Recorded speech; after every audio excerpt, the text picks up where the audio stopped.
Salut, bienvenue sur gregotte.com, je suis Greg Gottel, directeur du club d'arts martiaux Fushan Kun. Vous avez été nombreux à me demander une vidéo sur les déplacements en boxe anglaise. Et ben je vous fais carrément une série en plusieurs épisodes. Il est vraiment sympa ce Gregotte. Dans ce premier épisode, on va voir comment bien se positionner. Et on va également voir un exercice que j'appelle le cercle.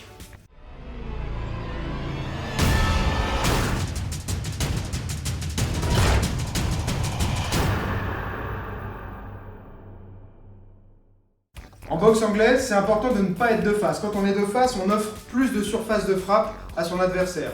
Donc on va se mettre de 3/4, les pieds sont légèrement tournés. Voilà, et là j'ai un bon compromis entre surface de frappe offerte et distance des poings. C'est-à-dire que mon bras avant, il est près de mon adversaire, mais il ne faut pas que mon bras arrière soit non plus trop loin.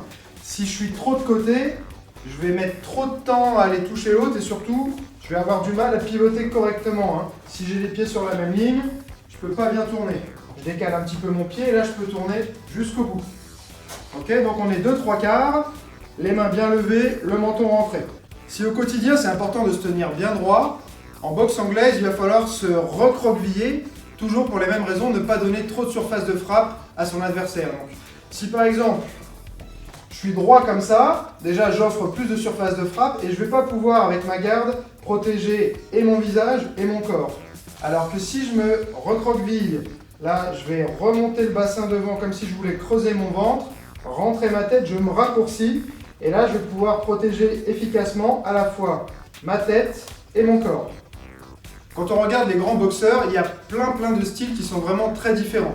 Il y a les boxeurs qui sont énormément vers l'arrière, des boxeurs qui sont sur l'avant, des boxeurs qui sont vraiment beaucoup de côté. Il faut savoir que c'est des professionnels qui ont passé énormément de temps à travailler leur technique, qui ont d'abord appris de manière, on va dire, académique comment se positionner correctement. Ils sont passés par un cursus d'apprentissage où ils ont tout fait par les règles et une fois qu'ils sont à l'aise, ils ont personnalisé un peu leur position en fonction de leurs aptitudes et de leur morphologie.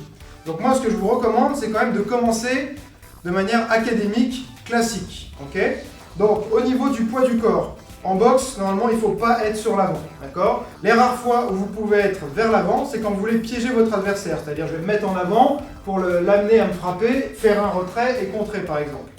Sinon, d'une manière générale, ce que je vous recommande, c'est de mettre plutôt du poids sur votre jambe arrière et de mettre votre buste en retrait comme ceci, en se mettant un peu sur l'arrière. Vous ne perdrez pas d'allonge et votre tête sera plus loin de votre adversaire, donc moins facile à toucher. Maintenant que tu sais bien te positionner, je vais te montrer comment te déplacer. Première chose qu'on avait dit qu'on allait voir aujourd'hui, c'est le cercle. Donc le cercle, c'est quoi? Premier point important pour le cercle, il faut imaginer qu'on a une corde autour des chevilles et qu'on va devoir garder cette corde tout le temps tendue. Si j'ai une corde autour des chevilles et que je rapproche mes pieds, la corde tombe, là elle ne doit absolument pas tomber. En boxe, c'est important de toujours maintenir l'écart et la profondeur de sa position. Ensuite, j'imagine un cercle au sol, avec mon adversaire au milieu. Je vais devoir suivre ce cercle tout en faisant toujours face à l'adversaire qui est au milieu du cercle. Je regarde, j'ai la personne qui est ici, je vais venir tourner en conservant toujours le même écart, comme ceci. Ensuite, en général, on a beaucoup plus de facilité à tourner vers sa jambe qu'on a devant. D'accord ? Donc si j'ai la jambe gauche devant, que je suis un droitier, je vais tourner vers la gauche, c'est facile. Souvent, la difficulté, c'est de tourner vers la droite, vers la jambe qui est derrière.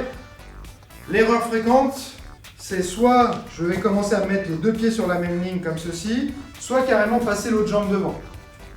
Quand vous boxez, vous devez garder toujours la même jambe devant, toujours avoir la même garde. Donc, quand je suis là, je tourne à gauche comme ceci. Je veux changer de sens, je garde toujours cette même jambe devant en faisant face à mon adversaire qui est au milieu de mon cercle.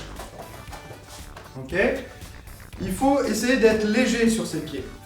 Donc, pour être léger, on n'est pas sur la totalité du pied, on est sur les pointes de pied. Si j'ai la totalité des pieds posés au sol, je vais être lourd dans mes déplacements.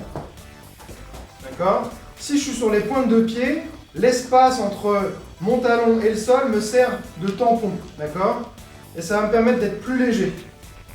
En plus de cet espace entre votre talon et le sol, vos genoux vont également jouer le rôle d'absorption, d'accord? Donc vous devez avoir cette capacité à fléchir comme ceci sur vos jambes. Vous associez les deux, ça va vous donner ça.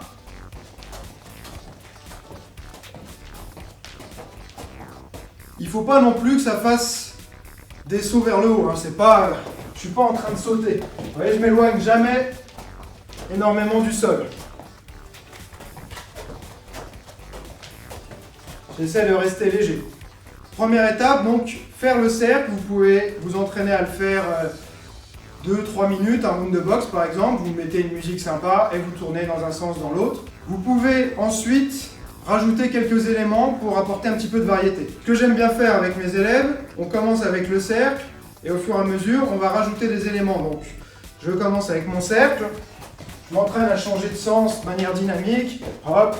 Hein, c'est important de pouvoir aller dans une direction puis dans l'autre. Ensuite, je vais m'arrêter, me fixer sur mes appuis, faire un jab cross, d'accord? Et à chaque fois que je m'arrête et que je fais mon jab cross, je repars dans l'autre sens. Donc si je tourne là, je m'arrête, 1, 2, et je repars dans l'autre sens. 1, 2, et je repars dans l'autre sens. Je tourne, je me fixe, 1, 2, hop, je repars dans l'autre sens. Il faut que tu sois créatif. Là, je te montre simplement le jab cross. En général, nous, on va rajouter des éléments au fur et à mesure aussi. C'est-à-dire qu'on va faire jab, cross, crochet. Ça peut être jab, cross, crochet, uppercut, ou jab, cross, crochet, recross à nouveau. D'accord? Chacun va trouver ses enchaînements. En général, bien sûr, on reste sur les enchaînements de base. Et on apporte de la variété à chaque fois au cercle. Si tu as aimé cette vidéo, abonne-toi à ma chaîne tout de suite. Si tu es sur YouTube, regarde dans la description sous la vidéo. Tu y trouveras un lien vers mon site et les autres vidéos de la série. Tu veux t'entraîner avec moi? Tu as 3 possibilités. Première, les cours collectifs à Fushan-kun. Deuxième, les cours particuliers. Où ça? À Fushan-kun, bien sûr. Troisième possibilité, tu es tout seul. Tu n'as pas le temps de venir. J'ai créé un DVD qui s'appelle Boxer comme un pro. Ce DVD va te permettre d'avoir étape par étape toutes les bases nécessaires pour boxer comme un pro. Les liens dans la description. Et il a mis un fond de cage MMA derrière. En fait, il tourne dans les égouts. Si tu es sur Si tu es sur YouTube, regarde dans la description sous la vidéo. J'ai mis un lien vers mon site dans lequel tu trouveras un... Si tu es sur YouTube, clique sur le lien dans la description de la vidéo. J'ai écrit un article. Article. Ouais. C'est pas fini.